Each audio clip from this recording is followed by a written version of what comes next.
Hello दोस्तों, मैं हूं वैभव और आप देख रहे हैं बिट्स फॉर बायोलॉजी। तो कैसे हैं आप लोग। आज मैं आपके लिए सबसे इंटरेस्टिंग सीरीज हमारा क्विक रिवीजन सीरीज लेकर आया हूं जिसमें बायोमोलिक्यूल्स की चर्चा होगी। इसके पहले अगर आपने मेरे चैनल को अभी तक सब्सक्राइब नहीं किया है तो सब्सक्राइब कर लीजिए और लेटेस्ट क्रैश कोर्स सीरीज का नोटिफिकेशन के लिए बेल आइकन को प्रेस करना ना भूलें। तो चलिए स्टार्ट करते हैं हमारे ये चैप्टर बायोमोलिक्यूल्स। स्टार्ट करने के पहले कुछ चीजें मैं बता दूं। इसमें मैंने दो हाइलाइटर्स का यूज किया है, एक तो रेड हाइलाइटर जिससे मैंने वो चीजों को अंडरलाइन किया है जहां से एग्जाम में क्वेश्चन पूछे गए हैं पास्ट ईयर में, और दूसरा येलो हाइलाइटर जिससे मैंने वो चीजों को अंडरलाइन किया है जो एग्जाम में आने के चांसेस हैं या वो इंपॉर्टेंट है। मेरे टारगेट स्टूडेंट्स वो हैं जो नीट का प्रिपरेशन कर रहे हैं या एम्स का या जिपमर का या कोई भी मेडिकल एग्जाम का वो अगर प्रिपरेशन कर रहे हैं। उसके साथ ही जो क्लास 11 के स्टूडेंट्स हैं उनके लिए वीडियो बहुत ही इंपॉर्टेंट होगा। तो चलिए स्टार्ट करते हैं। बायोमोलिक्यूल्स थोड़ा फास्ट होगा तो कंसंट्रेशन बनाए रखिएगा। तो चलिए स्टार्ट करते हैं हमारा ये टॉपिक बायोमोलिक्यूल्स। ये चैप्टर नंबर 9 है। 8 चैप्टर हम कंप्लीट कर चुके हैं और इसका क्रैश कोर्स रिवीजन भी हमने देख लिया जिसका लिंक मैंने डिस्क्रिप्शन में दे रखा है।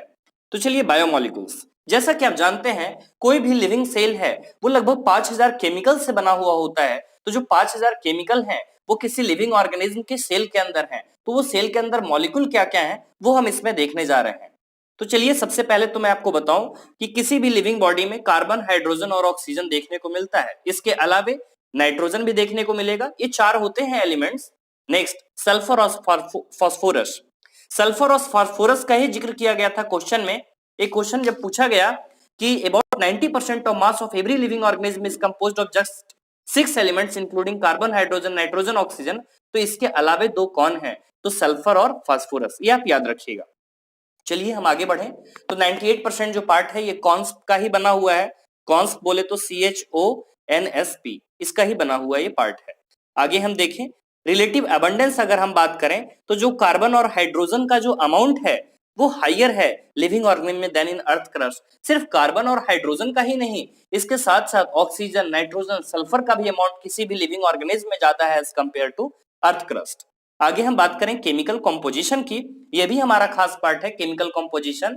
सबसे पहले एक किसी भी हम लिविंग सेल को लेते हैं, कोई लिविंग टिश्यू को लेते हैं और लिविंग टिश्यू को ट्राइक्लोरोएसिटिक एसिड के साथ जब हम मिक्स करते हैं तो उसमें क्या होता है कि स्लरी बनता है, थिक स्लरी। थिक स्लरी को हम चीज क्लॉथ से स्टेन करते हैं। स्टेन करने के बाद यहाँ पे दो फ्रैक्शन हमें मिलते हैं। एक तो मिलता है हमें बायो माइक्रोमोलिक्यूल्स और एक मिलता है मैक्रोमोलिक्यूल्स। एक माइक्रो मिला और एक मैक्रोमोलिक्यूल्स मिला। माइक्रोमोलिक्यूल्स जो होते हैं वो एसिड सॉल्युबल पूल में आते हैं और जो बायो मैक्रोमोलिक्यूल्स होते हैं वो एसिड इनसॉल्युबल में आते हैं। आपको ये यहाँ पे इंपॉर्टेंट है ध्यान देना कि माइक्रोमोलिक्यूल्स में कौन आते हैं और मैक्रोमोलिक्यूल्स में कौन आते हैं। तो माइक्रोमोलिक्यूल्स में आते हैं amino acid, nitrogen base, monosaccharide, lipids. आप स्ट्रिक्टली याद रखोगे कि लिपिड्स जो होते हैं वो माइक्रोमोलिक्यूल्स होते हैं। एनसीईआरटी की लाइन है ये। दूसरी चीज, मैक्रोमोलिक्यूल्स में क्या आएंगे, मैं आपका यहां से बेस तैयार करने की कोशिश कर रहा हूं। मैक्रोमोलिक्यूल जो कि एसिड इनसॉल्युबल पूल में आएंगे, प्रोटीन, न्यूक्लिक एसिड, पॉलीसैकेराइड और लिपिड, ये आएंगे चार मैक्रोमोलिक्यूल्स के अंदर। तो इतना आप कम से कम याद रखना। जो माइक्रोमोलिक्यूल्स होंगे वो 1000 डाल्टन से उनका मॉलिक्यूलर वेट कम होगा। जो मैक्रोमोलिक्यूल होंगे उनका 1000 डाल्टन से ज्यादा होगा मॉलिक्यूलर वेट। अब हम आगे बढ़ें। ये तो आप जान ही रहे, सिंपल सा स्टेटमेंट, जितने भी कार्बन कंपाउंड्स हैं लिविंग टिश्यू जो है वो कार्बन कंपाउंड्स के ही बने हुए हैं जिन्हें बायोमोलिक्यूल्स हम बोल रहे हैं। एक कंपैरिजन का चार्ट दे रखा है। जैसा कि आपको मैंने शुरू में ही बताया लिविंग बॉडी में ही ज्यादा चीजें प्रेजेंट होती हैं जैसे carbon, hydrogen, oxygen, nitrogen, sulphur. आप इस डायग्राम से यहाँ कंपैरिजन कर सकते हो। इसके आगे अगर हम देखें तो ये हमारा इंपॉर्टेंट पार्ट नहीं होता है। इसके अलावे जैसा कि हम अरे टिश्यू में ये सब पार्ट भी मौजूद होता है। नेक्स्ट हम आगे बढ़ें। आयंस हमारे बॉडी में लगभग एक सेल की अगर बात करें तो 1% ही होते हैं, वो भी मैं कंपोजिशन आपको दिखाऊंगा। आगे हम बढ़ते हैं अमीनो एसिड्स की तरफ। ये हमारा इंपॉर्टेंट पार्ट है। किसी भी अमीनो एसिड, जैसे एक मैं सिंपल सा मॉलिक्यूलर फॉर्मूला बनाता हूं। जैसे एक कार्बन है, इधर कार्बोक्सिलिक एसिड अटैच है, कार्बोक्सिलिक एसिड, और इधर आपका कोई भी ग्रुप है, जैसे अमीनो ग्रुप एक इधर जुड़ा हुआ है, एक अमीनो ग्रुप हो गया, एक यहाँ पे कोई भी अल्काइल ग्रुप यहाँ पे जुड़ा हुआ है और यहाँ पे हाइड्रोजन जुड़ा हुआ है। ठीक है, नेक्स्ट हम बात करें यहाँ पे तो ये चार चीज होने चाहिए। जैसे सबसे पहले चीज हाइड्रोजन होना चाहिए, कार्बोक्साइल ग्रुप होना चाहिए, अमीनो ग्रुप होना चाहिए और एक कोई आर ग्रुप, वेरिएबल ग्रुप होना चाहिए। अब ये आर ग्रुप में बहुत ज्यादा आप चेंजेस कर दो वो भी मैं अमीनो एसिड आपको दिखाऊंगा। तो यहाँ पे इस कार्बन को अल्फा कार्बन बोलते हैं, इसलिए अल्फा अमीनो एसिड भी यहाँ पे नाम है और इसका नाम होता है सब्स्टिट्यूटेड मीथेन्स। इसी तरह टोटल 20 अमीनो एसिड्स होते हैं उनमें से ही अगर आप वहां पे अल्काइल ग्रुप जो R ग्रुप है उसके जगह आप अगर लगाओगे NH3 तो ग्लाइसिन का फॉर्मेशन होगा, आप मिथाइल ग्रुप लगाओगे तो एलानिन का फॉर्मेशन होगा, और हाइड्रोक्साइल मिथाइल लगाओगे मींस तो सीरेन का फॉर्मेशन यहाँ पे होगा, जो कि आपके दिखा रखे हैं नीचे। आप अगले पेज में डायग्राम देख सकते हो। इसमें ही कुछ बात करें, कुछ ऐसे अमीनो और कार्बोक्साइल ग्रुप के बेसिस पे कुछ अमीनो एसिड हैं, जैसे एसिडिक अमीनो एसिड तो ग्लूटामिक एसिड, एस्पार्टिक एसिड वगैरह है, जिनमें कार्बोक्सिलिक ग्रुप एक से ज्यादा होता हो। नेक्स्ट है बेसिक अमीनो एसिड, जैसे एग्जांपल है lysine, arginine, very very important. Next है न्यूट्रल, न्यूट्रल के आते हैं एग्जांपल, जैसे वैलिन दे रखा है, इसके अलावे भी ग्लाइसिन, एलानिन वगैरह होते हैं। एक एसिडिक और एक बेसिक ग्रुप होता है। नेक्स्ट है एरोमेटिक अमीनो एसिड, जैसे कि एग्जांपल है आपके पास टायरोसिन, फिनाइलएलानिन, ट्रिप्टोफैन वगैरह है। इसके प्रीकर्सर मैंने बता रखे हैं क्रैश कोर्स सीरीज में, आप वहां देख सकते हैं डिटेल में। यहाँ से क्वेश्चन पूछे गए थे, 2018 में भी पूछे गए हैं और पास्ट ईयर में भी पूछे गए हैं। नेक्स्ट हम बात करें ज्यूटर आयन के बारे में, तो ये हमारा ज्यूटर आयन रहा। ज्यूटर आयन के बारे में मैंने पहले बता रखा है कि जैसे अमीनो एसिड जो होते हैं उनमें दो चार्जेस होती हैं, एक तो पॉजिटिव चार्ज होता है और दूसरा एक निगेटिव चार्ज होता है। तो ये पॉजिटिव निगेटिव अगर साइमल्टेनियसली चार्ज दोनों कैरी कर रहे हैं तो इनको ज्यूटर आयंस बोलते हैं। नेक्स्ट हम आगे इसमें बात करें लिपिड्स के बारे में, तो ये हमारा इंपॉर्टेंट पार्ट है लिपिड्स। तो लिपिड्स की अगर हम बात करें तो लिपिड्स जनरली वाटर इनसॉल्युबल होते हैं, ये हमारा इंपॉर्टेंट पॉइंट है। नेक्स्ट फैटी एसिड में क्या होता है, कार्बोक्साइल ग्रुप होता है और दूसरा R ग्रुप होता है। यहां पर आगे हम बात करें नेक्स्ट पाल्मिटिक एसिड में आप याद रखना 16 कार्बन होते हैं और जो एरिकिडोनिक एसिड होते हैं उसमें 20 कार्बन मौजूद होते हैं। फैटी एसिड सैचुरेटेड भी हो सकते हैं तो उनमें डबल बॉन्ड होगा, अनसैचुरेटेड होंगे तो वन या मोर देन वन इसमें डबल बॉन्ड इसमें देखने को मिलेगा। डबल बॉन्ड या ट्रिपल बॉन्ड की अगर मैं बात करूं तो सैचुरेटेड और अनसैचुरेटेड में एक अनसैचुरेटेड में तो एक से ज्यादा आपको डबल ट्रिपल बॉन्ड देखने को मिल सकता है कार्बन एटम के बीच, लेकिन जो सैचुरेटेड होते हैं उसमें ना ही डबल बॉन्ड ना ही triple bond between carbon atoms मौजूद होगा। इसके अलावा मैं बात करूं हमारे लिए कौन सा अच्छा है, तो हमारे लिए नॉन इसेंशियल फैटी एसिड अच्छा नहीं है, मींस हमारे लिए सैचुरेटेड फैटी एसिड अच्छा नहीं है, हमारे लिए इसेंशियल फैटी एसिड जो कि अनसैचुरेटेड फैटी एसिड है वो हमारे लिए अच्छा है, जैसे मस्टर्ड ऑयल वगैरह है, कोकोनट ऑयल है, ये सब आते हैं अनसैचुरेटेड फैटी एसिड में। अब हम आगे बात करें कुछ खास, ये हमारा सिंपल लिपिड्स में आते हैं ग्लिसरॉल, जिसको ट्राई हाइड्रोक्सी प्रोपेन भी बोलते हैं। अब यहाँ पर एक हमारा इंपॉर्टेंट पॉइंट, जो इस्टर्स होते हैं तो जनरली फैटी एसिड्स को लिया जाता है और अल्कोहल को लिया जाता है। ग्लिसरॉल मींस बोल रहे हैं यहाँ पे, तो फैटी एसिड्स के पार्ट 3 होंगे और अल्कोहल मींस ग्लिसरॉल के पार्ट 1 होंगे। ये आप याद रखना 3 और 1 का चक्कर, 3 जो आएगा फैटी एसिड्स के लिए और 1 जो आएगा वो अल्कोहल के लिए। नेक्स्ट अगर हम बात करें तो टाइप होते ही है मोनोग्लिसराइड, डाइग्लिसराइड, ट्राइग्लिसराइड्स। ऑयल्स का जो मेल्टिंग पॉइंट होता है वो कम होता है, जैसे जिंजली ऑयल एक दिखा रखा है। नेक्स्ट हम बात करें, हाँ ये हमारा इंपॉर्टेंट पॉइंट है, फास्फोरस से रिलेटेड एक दे रखा है। तो अब तो नाम सुना होगा आपने लेशिथीन के बारे में, तो जो लेशिथीन होते हैं वो फॉस्फोलिपिड का ही टाइप है और ये लिपिड्स होते हैं, फॉस्फेट ग्रुप ये कंटेन करते हैं, इसके ही सेल मेम्ब्रेन बने हुए होते हैं। पार्ट पूछा गया था क्वेश्चन। नेक्स्ट हम बात करें न्यूरल टिश्यूज के बारे में, तो सेफेलिन होता है जो कि न्यूरल टिश्यू में प्रेजेंट होता है। इसके अलावा हम न्यूक्लिक एसिड के यहाँ पे कुछ बातें दे रखी हैं, आगे भी डिस्क्राइब कर रखा है न्यूक्लिक एसिड के बारे में। तो न्यूक्लिक एसिड ये सब आप देख ही रहे, nitrogen base, adenine, guanine, cytosine, uracil, thymine, ठीक है। अगर इसमें सुगर अटैच कर दें नाइट्रोजन बेस में तो न्यूक्लियोसाइड बन जाता है, अगर उसमें फॉस्फेट ग्रुप ऐड कर दें तो बन जाता है न्यूक्लियोटाइड, एसिडिक नेचर का वो हो जाता है। तो आप ये आगे देख रहे हैं न्यूक्लियोसाइड के एग्जांपल, एडेनोसिन, गुआनोसिन वगैरह। नेक्स्ट आप न्यूक्लियोटाइड के एग्जांपल देख रहे हो, एडेनाइलिक एसिड, थाइमिडालाइक एसिड, गुआनिलिक एसिड, तो आप देख रहे हैं। न्यूक्लिक एसिड है, डीएनए, आरएनए है, न्यूक्लियोटाइड्स कंटेन करते हैं। डीएनए, आरएनए जेनेटिक मटेरियल होते ही हैं, अब तो आप जानते ही हैं। आगे हम बात करेंगे, डायग्राम हमारे इंपॉर्टेंट है, कार्बोहाइड्रेट्स के दे रखे हैं, then amino acids. Amino acids मैंने आपको बताया ग्लाइसिन, एलेनिन, सेरिन, कहाँ पे कौन सा ग्रुप आया है वो भी यहाँ पे आप देख लेना। नेक्स्ट हम आगे बात करें, आपका ये डायग्राम क्वेश्चन पूछा गया है एआईपीएमटी प्रीलिम्स 2011 में, फॉस्फोलिपिड लेसिथिन का डायग्राम दे रखा था, इसमें पहचानने का था कि मेजर सोर्स ऑफ एनर्जी के बारे में यहाँ पे बात करनी थी। नेक्स्ट इसमें और भी पूछे गए, कोलेस्ट्रॉल तो है ही, कोलेस्ट्रॉल के बारे में मैंने आपको बताया था, मोस्ट डेकोरेटिव जो मॉलिक्यूल होता है बायोलॉजी का है कोलेस्ट्रॉल। नेक्स्ट हम आगे बात करें, एडेनिन का भी डायग्राम पूछ रखा है, सिर्फ आपको फिगर पहचानने को आया था, तो सब आप एक बार डायग्राम देख लेना, क्वेश्चन आने के चांसेस यहाँ पे से होते हैं। तो फैट और लिपिड्स के देखे आपने, नाइट्रोजन बेस, न्यूक्लियोसाइड और न्यूक्लियोटाइड वगैरह के देख लिया आपने डायग्राम।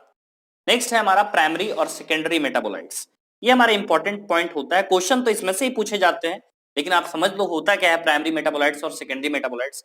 जनरली जो प्लांट के, जैसे प्लांट में फोटोसिंथेसिस चल रहा है, रेस्पिरेशन चल रहा है, उसमें अमीनो एसिड वगैरह सब कुछ प्रोड्यूस हो रहा है, तो जो प्लांट में खुद यूटिलाइज हो जाए, जो प्लांट में जेनरस क्वांटिटी में मिलता हो, बहुत ज्यादा क्वांटिटी में मिलता हो और प्लांट के लिए वो यूजफुल हो, जैसे अमीनो एसिड्स वगैरह जो बन रहे हैं, तो उन्हें प्राइमरी मेटाबोलाइट्स बोलते हैं।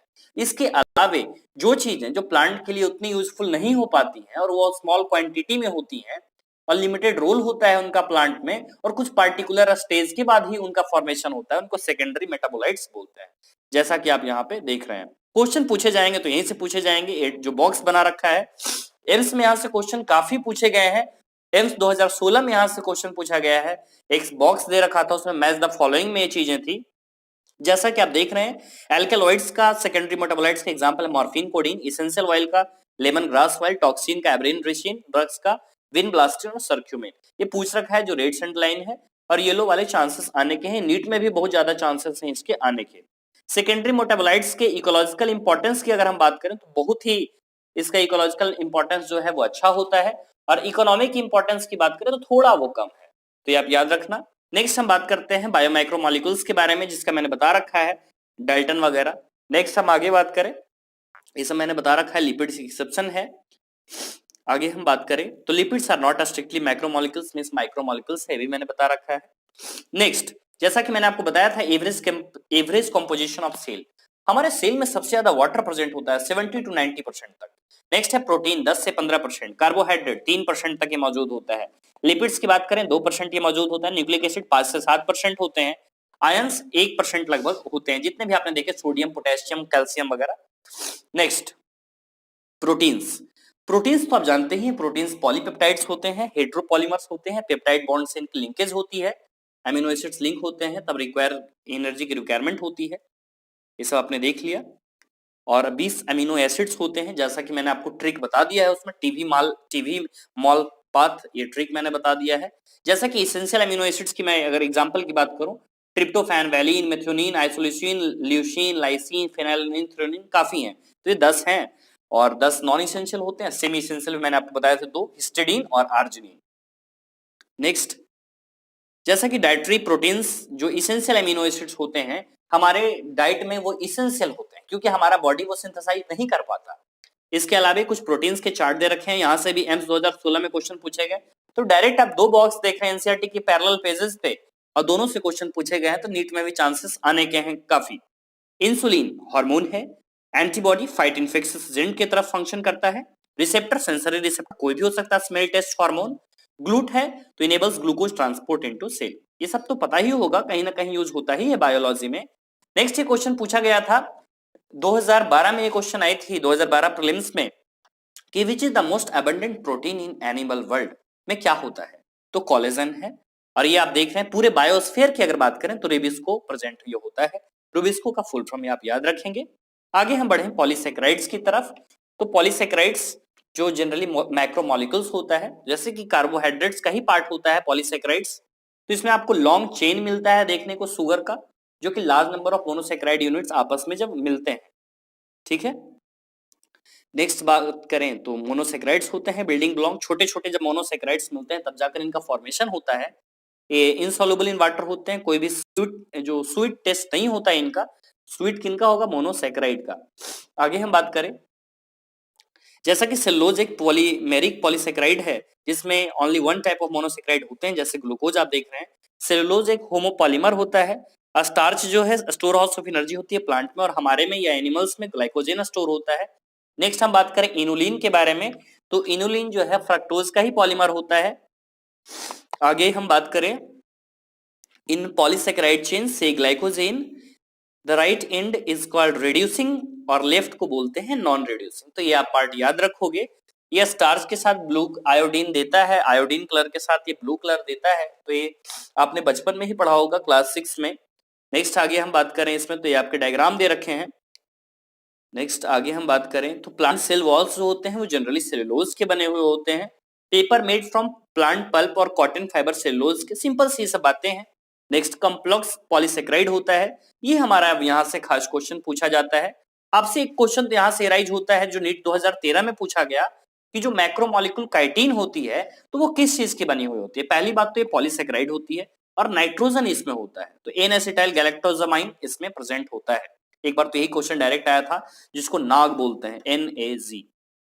Next, exoskeleton of arthropods for example have a complex polysaccharide called chitin. जैसा कि आपने देखा कॉम्प्लेक्स पॉलीसेकेराइड इसके अंदर होता है जो कि होमोपॉलीमर्स होते हैं।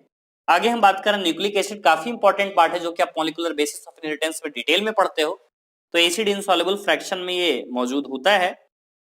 आगे हम बात करें इसमें, for nucleic acid the building block is nucleotide. जैसा कि मैंने आपको बताया शुरू में ही, एक न्यूक्लियोटाइड में 3 कंपाउंड जनरली प्रेजेंट होते हैं। एक तो नाइट्रोजन बेस का होना बहुत ही जरूरी है, नाइट्रोजन बेस के बाद पेंटोज सुगर जो कि यहाँ मोनोसेकेराइड लिख रखा है, और तीसरा हमारा फॉस्फेट या फॉस्फोरिक एसिड जो कि एसिडिक डीएनए बनाता है। आगे हम बात करें जो नाइट्रोजन बेस होते हैं, तो नाइट्रोजन बेस जो होते हैं हेट्रोसाइक्लिक रिंग होता है इसमें, जैसा कि इसमें आपको देखने को मिल रहा है एडेनिन और गुआनिन है जो कि प्यूरिन होता है, और बाकी जो बच गए वो पायरिमिडीन। तो पायरिमिडीन में क्या आएंगे, साइटोसिन, थायमिन और यूरेसिल, जो कि यहाँ पर दे रखा है। जो यूरेसिल होता है वो थायमिन में प्रेजेंट होता है। हम आगे बढ़े तो आप याद रखना पायरिमिडीन किसको बोलेंगे, तो पायरिमिडीन में 3 कंपाउंड आपके मिल गए, CUT कट से आप याद रखना, C फॉर साइटोसिन और फिर U फॉर यूरेसिल और T फॉर थायमिन, ये हमारा पार्ट है। राइबोज जानते ही हो आप, राइबोज में यहाँ पे पेंटोज सुगर देखने को मिल रहा है, मोनोसेकेराइड यहाँ पे है, और ये डीऑक्सीराइबोज ये मिल रहा है, तो डीऑक्सीराइबोज न्यूक्लिक एसिड तो डीएनए बोल दिया, आरएनए तो राइबोन्यूक्लिक एसिड। नेक्स्ट हम बात करें कुछ स्ट्रक्चर हम देखें प्रोटीन के बारे में, तो जो प्रोटीन का स्ट्रक्चर होता है जैसे प्राइमरी स्ट्रक्चर वगैरह हेट्रोपॉलीमर्स मैंने आपको बताया ही, ये हमारा इंपॉर्टेंट है प्राइमरी स्ट्रक्चर। तो प्राइमरी स्ट्रक्चर में तो पहले आप ये याद रखना, एक सिंपल सा स्ट्रेट लाइन होता है N से लेकर C तक। इसमें N क्या होता है, तो N जो है पहला ये अमीनो एसिड होता है, और ये एंड अमीनो एसिड इसमें प्रेजेंट होता है, राइट और लेफ्ट के चक्कर आप याद रखना। इसको बोल रहे हैं N टर्मिनल एसिड, और लास्ट वाले को C टर्मिनल अमीनो एसिड इसको बोला जा रहा है। अब यहाँ पर देख रहे हो आप एनसीईआरटी में काफी बड़ी चेंज हुई है, यहाँ पे से डायग्राम जो है बहुत अच्छी डायग्राम यहाँ पे डाली गई है। ये जो डायग्राम है 2006 के पहले जो एनसीईआरटी चलती थी वो डायग्राम डायरेक्ट यहाँ पे दे रखा है, काफी इंपॉर्टेंट डायग्राम है समझने के लिए। ये हमारा पहला जो पार्ट है ये प्राइमरी स्ट्रक्चर है किसी भी प्रोटीन का, जिसमें आप लीनियर अरेंजमेंट देखने को मिल रहा है आपको, जिसमें अमीनो एसिड जो है पेप्टाइड बॉन्ड से अटैच है। एग्जाम्पल है आपका इंसुलिन। सेकेंड हम बात करें सेकेंडरी के बारे में, तो जो सेकेंडरी स्ट्रक्चर है जैसा कि आप देख रहे हैं थ्रेड की तरह स्ट्रक्चर है, बिल्कुल इसमें अल्फा और बीटा सीट होता है, तो आप अल्फा हेलिक्स और बीटा प्लेटेड सीट देख रहे हो, तो इसमें ये पहले तो सीट होंगे 2 और किसी में मौजूद नहीं होगा, प्राइमरी सेकेंडरी टर्शियरी क्वाटरनरी चारों में सिर्फ सेकेंडरी स्ट्रक्चर में ही अल्फा और बीटा का प्लेटिंग होगा। अगर आप डायग्राम आते हैं ऐसे तो आप याद रखना, हेलिकल शेप जो होता है इसका होता है, एग्जाम्पल आपका है सिल्क फाइबर, इसमें पेप्टाइड और इंटरमॉलिक्यूलर हाइड्रोजन बॉन्ड प्रेजेंट होते हैं एमिनो एसिड्स में। नेक्स्ट हम बात करें टर्शियरी के बारे में, काफी इंपॉर्टेंट यहां से क्वेश्चंस आए हैं।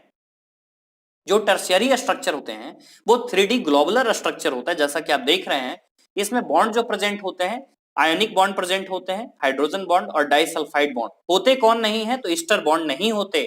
ईस्टर बॉन्ड का least likely to be involve in stabilising the 3D folding of most protein, NEET 2016 उसमें क्वेश्चन पूछा गया था। नेक्स्ट हम बात करें लास्ट हमारा ये पार्ट है क्वाटरनरी स्ट्रक्चर, जिसमें कि एक क्यूब लाइक स्ट्रक्चर यहाँ पे देखने को आपको मिलता है। इसमें हाइड्रोजन बॉन्ड और इलेक्ट्रोस्टैटिक लिंकेज देखने को मिलती है, जैसा कि स्ट्रक्चर हमारा हेमोग्लोबिन जिसमें 2 अल्फा 2 बीटा होता है, जैसा कि आप स्ट्रक्चर यहाँ पे देख रहे हो। तो पूछेगा कि हॉलो वुलन बोल के तरह कौन है, तो ये आपका स्ट्रक्चर देखने को मिल रहा है। और जो टर्शियरी स्ट्रक्चर ये होता है ये बायोलॉजिकल एक्टिविटी जो प्रोटीन का होता है उसके लिए ये इसेंशियल पार्ट होता है। आगे हम बात करें तो यहाँ पे आप देख रहे हैं सेकेंडरी स्ट्रक्चर देख रहे हैं, और ये आप देख रहे हैं टर्शियरी स्ट्रक्चर जो कि वुलन बॉल की तरह दिख रही है, और क्वाटरनरी जो होती है क्यूब या बॉल की तरह प्लेट की तरह है ही, मैंने आपको दिखाया डायग्राम।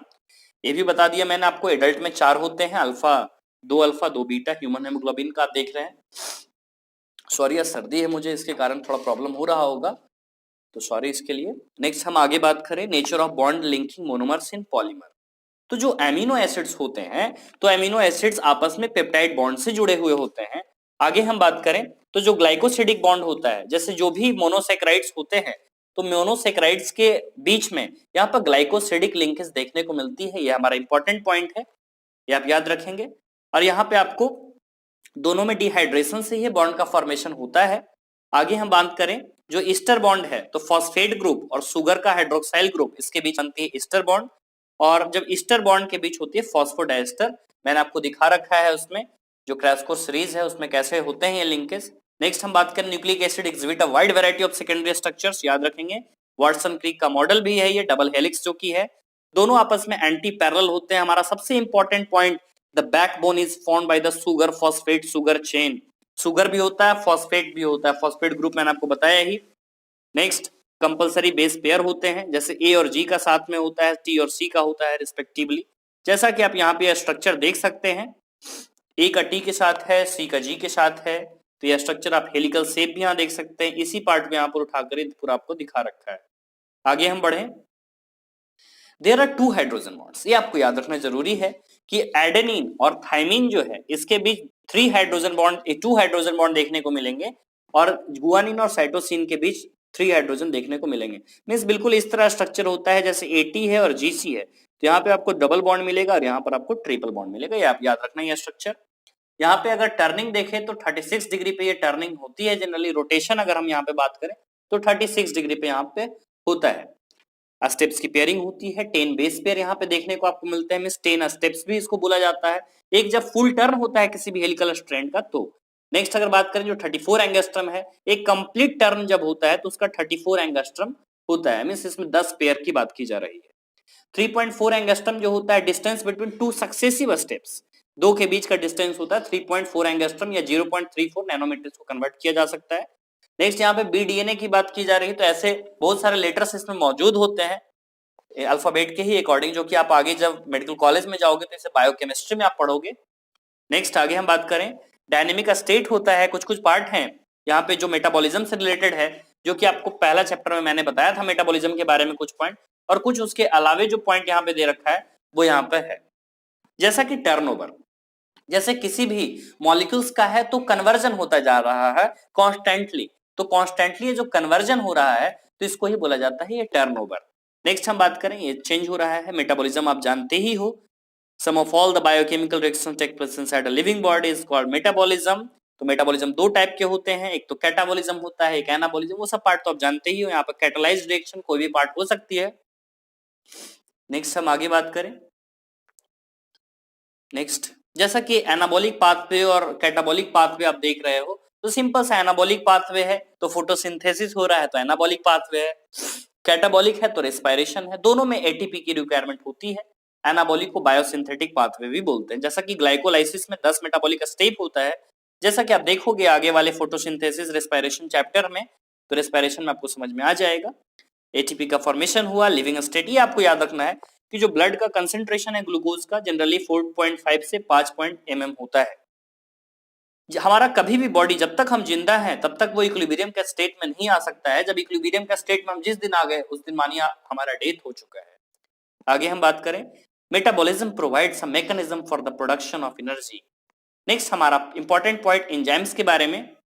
जैसा कि आप जानते हैं जितने भी एंजाइम्स होते हैं सारे प्रोटीन होते हैं, और कुछ ऐसे न्यूक्लिक एसिड हैं जो एंजाइम की तरह बिहेव करते हैं, जैसा कि राइबोजाइम।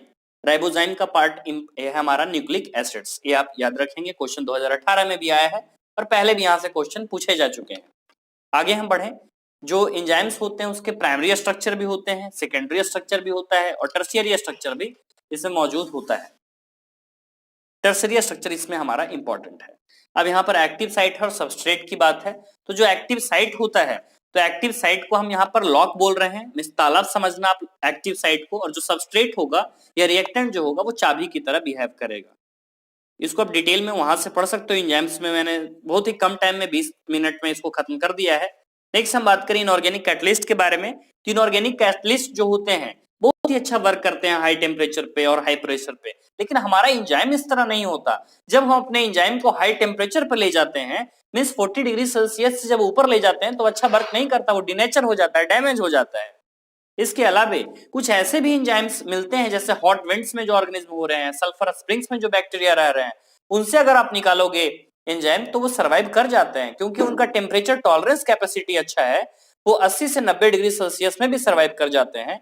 तो थर्मल स्टेबिलिटी जो है एक इंपॉर्टेंट क्वालिटी है किसी भी एंजाइम का, जो थर्मोफिलिक ऑर्गेनिज्म से लिए जाते हैं, जैसे आर्कीबैक्टीरिया का ही तो ये टाइप है। आगे हम बात करें कुछ केमिकल रिएक्शन से, आप देख रखे हैं क्वेश्चन यहां से नहीं पूछे जाते। आगे हम बात करें, catalysed reaction proceed at rates vastly higher than the uncatalysed one. अब तो सिंपल सी बात है, जैसे यहाँ पर ये कैटालिटिक रिएक्शन, क्योंकि इसमें कैटालिस्ट का यूज हो रहा है, कार्बोनिक एनहाइड्रेज बहुत ही अच्छा कार्बोनिक एनहाइड्रेज काम करता है, तो इसकी कैपेसिटी बहुत ही अच्छी है। जैसे शुरू में अगर नहीं है यहाँ पे 200 मॉलिक्यूल बनेंगे, यहाँ पर जब 2 तो रफ्तार बहुत ही ज्यादा बढ़ जाती है, 10 मिलियन टाइम्स ज्यादा बढ़ जाता है। ये तो आप आगे पढ़ोगे ही। ग्लूकोज पायरेविक एसिड बन जाता है, 10 डिफरेंट एंजाइम्स होते हैं मेटाबॉलिक प्रोसेस में। एक्टिव साइट सबस्ट्रेट मैंने आपको बता ही दिया। नेक्स्ट हम आगे बात करें, ये हमारा इंपॉर्टेंट पार्ट है, आप ये देख रहे हैं ग्राफ 2010 में भी पूछी गई है और इससे क्वेश्चन इधर भी हाल फिलहाल में 2016 में भी पूछा गया है। ये जो ग्राफ आप देख रहे हैं, तो ग्राफ में आप ये पार्ट देख रहे हो, तो ग्राफ में एक तरफ पोटेंशियल एनर्जी दे रखा है और एक तरफ प्रोग्रेस ऑफ रिएक्शन है और नीचे यहाँ पे प्रोडक्ट का फॉर्मेशन हो रहा है, यहाँ पे सबस्ट्रेट यहाँ पे दिया जा रहा है। तो जैसे कि ये हमारा पार्ट जो हुआ, इसको बोला जा रहा है ट्रांजिशन स्टेट। ट्रांजिशन स्टेट का मतलब होता है ट्रांजिएंट और अनस्टेबल, मींस एनर्जी तो रहेगी बहुत ज्यादा लेकिन स्टेबिलिटी यहाँ पे बहुत ही कम रहेगी। एक्टिवेशन एनर्जी विदाउट एंजाइम, आप ये वाला पार्ट देख रहे हो, और ये जो कि नॉन एंजाइमेटिक हुआ, एंजाइम का यूज कर ही नहीं रहे हैं, और यहाँ पे है activation energy with enzyme, means यहाँ पे एक्सोथर्मिक रिएक्शन होता है, एंजाइमेटिक पार्ट ये हमारा होता है। तो नीचे जो कम हुआ तो वो हमारा पार्ट है एंजाइमेटिक वाला है, जिसमें एक्सोथर्मिक रिएक्शन होगा और यहाँ पे फिर कंपाउंड बनेगा, एंजाइम सबस्ट्रेटेड कॉम्प्लेक्स का यहाँ पे जाकर फॉर्मेशन होता है। ट्रांजिएंट स्ट्रक्चर मैंने आपको बता ही दिया, एक्सोथर्मिक बता ही दिया है। नेक्स्ट हम बात करें एंजाइम सबस्ट्रेट कॉम्प्लेक्स, जो कि बहुत ही कम लाइफ जिसका होता है। अब ये हमारा है catalytic cycle of an enzyme action, कैसे कैसे काम करता है।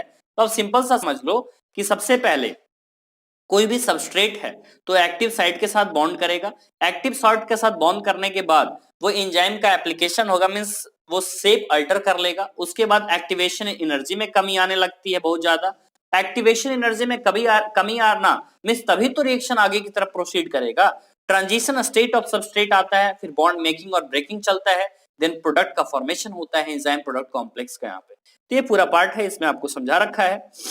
नेक्स्ट सीक्वेंस में पार्ट पूछे गए थे, पहले केरला पीएमटी होती थी उसमें ये पूछा गया था।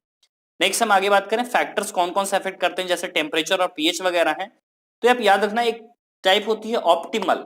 ऑप्टिमल टेम्परेचर उसको बोलते हैं जहां पे कोई भी एंजाइम अपना बहुत ही अच्छा काम कर पाता है कुछ स्पेसिफिक टेम्परेचर पे, स्पेसिफिक पीएच पे। जैसा कि मैंने बताया था आपको पेप्सिन वगैरह के बारे में, तो आप देख सकते हैं यहाँ पे, तो इसको हम ऑप्टिमम टेम्परेचर या ऑप्टिमम पीएच यहाँ पे बोल रहे हैं। जैसा कि आप ग्राफ में भी देख सकते हैं, ग्राफ पूछा गया था, एक्स एक्सिस वाई एक्सिस, आप याद रखना पीएच और टेम्परेचर का। कुछ ऑप्टिमम पीएच ही होता है, कुछ ऑप्टिमम टेम्परेचर होता है जहां पे बहुत अच्छा काम कर पाता है। और ये आप कंसंट्रेशन देख रहे हैं सबस्ट्रेट का, जो कि मैंने आपको बताया था, जैसे ये वाला जो पार्ट है ऑलमोस्ट अनचेंज्ड है, मींस मैक्सिमम वेलोसिटी यहाँ पे हो चुकी है, अब ये कंटिन्यू ये अनचेंज ही रहेगा। यहाँ पे ये जो पार्ट था ए लीनियर पार्ट जनरली था, यहाँ पे कर्विंग आई है, यहाँ पे अनचेंज पार्ट यहाँ पे देखने को मिल रहा है। मैं जैसे सबस्ट्रेट का कंसंट्रेशन बढ़ा रहे हैं तो वेलोसिटी भी एंजाइमेटिक रिएक्शन का बढ़ रहा है, लेकिन कुछ देर तक बस। आगे हम बात करें कंसंट्रेशन ऑफ सबस्ट्रेट में, आप देख ही रहे हैं वेलोसिटी एंजाइम फर्स्ट में तो इंक्रीज होगा, उसी ग्राफ का दे रखा है यहाँ पर डिस्क्रिप्शन। आगे हम बात करें इनहिबिशन के बारे में, तो पहले तो मैं आपको बताऊं इनहिबिशन होता क्या है। तो जब इंटेंशनली या अनइंटेंशनली जब किसी भी एंजाइम का स्विचिंग करा रहे हैं तो उसको इनहिबिशन बोला जा रहा है, और जो केमिकल्स इसके लिए यूज हो रहे हैं उनको बोला जाता है inhibitor. Next competitive inhibitor, non competitive inhibitor के बारे में कुछ बातें। जो कॉम्पिटिटिव इनहिबिटर्स होते हैं वो इनहिबिशन उनमें रिवर्सिबल होता है, और नॉन कॉम्पिटिटिव में जनरली इरिवर्सिबल होता है। जिसमें जब केएम बढ़ती है कॉम्पिटिटिव में तो वीमैक्स में कोई चेंज नहीं आता, और जब नॉन कॉम्पिटिटिव इनहिबिटर में जब केएम में कोई चेंज नहीं आ रहा लेकिन वीमैक्स घट जाता है। ठीक, तो ये कुछ कुछ पॉइंट आप याद रखना। इसमें क्या होता है, एलोस्टेरिक साइट पूछेगा किसमें है, तो नॉन कॉम्पिटिटिव इनहिबिटर में ये प्रेजेंट होता है। सबस्ट्रेट के एनालॉग कौन होता है, तो ये कॉम्पिटिटिव इनहिबिटर इसमें होता है। इसमें एक एग्जांपल आप याद रखना, मेलोनेट सक्सिनेट डिहाइड्रोजिनेज का ये होता है कॉम्पिटिटिव इनहिबिटर। तो आप ये याद रखना, कुछ बैक्टीरियल पैथोजेन में भी जैसा कि पावर वगैरह होता है तो इसमें काम होता है कॉम्पिटिटिव इनहिबिटर्स का। ये क्वेश्चन पूछा गया है, इसलिए एक बार पूछा गया था इसलिए मैंने आपको बता दिया। एंजाइम्स के 6 क्लास होते हैं, जैसा कि नोमेनक्लेचर आप देख रहे हैं, इंपॉर्टेंट पॉइंट नहीं है उतना, तो 6 क्लास होते हैं ये, और इसके ही हर एक क्लास के 4 से 13 सब क्लासेस यहाँ पे होते हैं, जिसमें 4 डिजिट नंबर यहाँ पे देखने को मिलता है। तो ये आप क्लासेस देख रहे हैं, टोटल 6 होते हैं, ऑक्सीडोरिडक्टेज, ट्रांसफेरेज, हाइड्रोलेज, लाइज। तो ये सब आप एक बार देख लेना, क्वेश्चंस तो आते नहीं है, आप ये 6 टाइप याद रखना। आगे हम देख रहे हैं आइसोमेरेज है, लाइगेज वगैरह है, तो ये 6 पार्ट हो गया। लाइगेज का तो अच्छा खासा यूज बायोटेक में भी होता है, आपको याद होगा। नेक्स्ट हम बात करें कोफैक्टर्स, ये हमारा इंपॉर्टेंट पॉइंट है। कोफैक्टर्स पहले होता क्या है, ये नॉन प्रोटीन पार्ट होते हैं, क्रूशियल रोल होता है कैटालिटिक एक्टिविटी ऑफ एंजाइम में। नेक्स्ट हम बात करें कोफैक्टर्स नॉन प्रोटीन, आपको मैंने बताया ही। इसके अलावा जो एपो एंजाइम होते हैं, तो एपो एंजाइम जो होता है वो हमारा प्रोटीनियस पार्ट होता है। तीन तरह के कोफैक्टर होते हैं, प्रोस्थेटिक ग्रुप होता है, देन को एंजाइम और मेटल आयंस यानी मेटल एक्टिवेटर्स भी बोला जाता है। इससे बहुत सारे क्वेश्चन पूछे गए हैं आज तक, जैसा कि आप देख रहे हैं रेड से जो हाईलाइटेड है। प्रोस्थेटिक ग्रुप ऑर्गेनिक कंपाउंड होते हैं, टाइटली बॉन्ड होते हैं एंजाइम से, ये आप याद रखना, एपो एंजाइम से टाइटली बॉन्ड होते हैं। नेक्स्ट हम आगे देखें, जैसा कि आप इसमें एग्जांपल देख सकते हो प्रोस्थेटिक ग्रुप में, जैसे हाइड्रोजन पेरोक्साइड है तो ये टूटता है, वाटर और ऑक्सीजन में ये पार्ट टूटेगा, तो इस पे एक्शन किसने किया, तो पेरोक्सिडेज और कैटालेज ने इस पर एक्शन किया, तो ये हमारा प्रोस्थेटिक ग्रुप का ये पार्ट होता है। आगे हम देखें कोएंजाइम्स के बारे में, तो कोएंजाइम्स जो होते हैं वो भी ऑर्गेनिक कंपाउंड ही होते हैं, लेकिन ये एपो एंजाइम से एसोसिएटेड होते हैं। जैसा कि विटामिन इसमें काफी इंपॉर्टेंट है, the essential chemical components of many coenzymes are vitamin, direct ये क्वेश्चन पूछा गया था तो विटामिन इसमें आंसर है। इसमें होता क्या क्या है, जैसे एनएडी है, एनएडीपी है, तो इसके लिए नियासिन यहाँ पे जो विटामिन है वो कंटेन करता है। आगे हम बात करें हमारा जो लास्ट है मेटल आयंस के बारे में, जैसे मेटल आयंस जो होते हैं ये लूजली बॉन्ड होते हैं, इनऑर्गेनिक फॉर्म में होते हैं, कोऑर्डिनेशन बॉन्ड का ही फॉर्मेशन करते हैं। आप जिंक का याद रखना, जिंक जो है कार्बोक्सी पेप्टाइडेज के साथ ये प्रोटोलाइटिक एंजाइम का काम करता है, कोफैक्टर है उसके लिए। इसके अलावा अगर आपको और भी याद करनी हो तो कार्बोनिक एनहाइड्रेज इसमें याद कर लेना, जैसे आयरन है तो साइटोक्रोम ऑक्सीडेज याद कर लेना, मॉलिब्डेनम है तो नाइट्रोजिनेज याद कर लेना, मैग्नीशियम है तो हेक्सोकिनेज याद कर लेना, तो ये काफी है इतने सारे। नेक्स्ट हम बात करें तो कैटालिटिक एक्टिविटी लॉस हो जाता है जब कोफैक्टर को रिमूव कर दिया जाता है एंजाइम के साथ, और क्रूशियल रोल तो मैंने आपको बताया ही। एक और पार्ट आप याद रखना, जब एपो एंजाइम और को एंजाइम इसको जब जोड़ते हैं तो होलो एंजाइम का फॉर्मेशन होता है। होलो मींस कंप्लीट, तो ये कंजुगेटेड पार्ट होता है किसी भी एंजाइम का। एंजाइम के दो पार्ट हैं, सिंपल और कंजुगेटेड। जो सिंपल है पेप्सिन वगैरह ये सब सिंपल होते हैं। इसके अलावा समरी में भी कुछ खास एक पॉइंट इंपॉर्टेंट है, आप याद रखना, ribozymes are nucleic acid with catalytic power. Catalytic power तो आप जानते हैं सब एंजाइम्स में होता ही है, तो राइबोसोम्स न्यूक्लिक एसिड ये आया हुआ 2018 में ये क्वेश्चन है। तो ये हमारा पार्ट यहाँ पे कंप्लीट होता है। आप इसके क्वेश्चंस भी लगा लेना, जितने भी सारे आए हुए हैं प्रीवियस पार्ट में एनसीईआरटी से रिलेटेड जितने भी क्वेश्चंस अब आपके सारे बन जाएंगे। कुछ एक्स्ट्रा पॉइंट्स भी मैंने आपको बता रखे हैं, और इसके अलावा आप क्रैश कोर्स रिवीजन सीरीज भी आप देख सकते हो। इसके बाद हम अगले लेसन में बात करेंगे सेल साइकिल एंड डिवीजन की। काफी थोड़ी कंसेप्चुअल पार्ट होती है, क्वेश्चन एक से दो क्वेश्चन वहां से पूछे जाते हैं हर साल। क्वेश्चन इजी होते हैं, कुछ लिमिटेड पार्ट है जहां से क्वेश्चन आते हैं, वो मैं बताऊंगा अगले लेसन में। तो इसी तरह बिट्स फॉर बायोलॉजी पे बने रहें। Thank you for watching this video, have a nice day.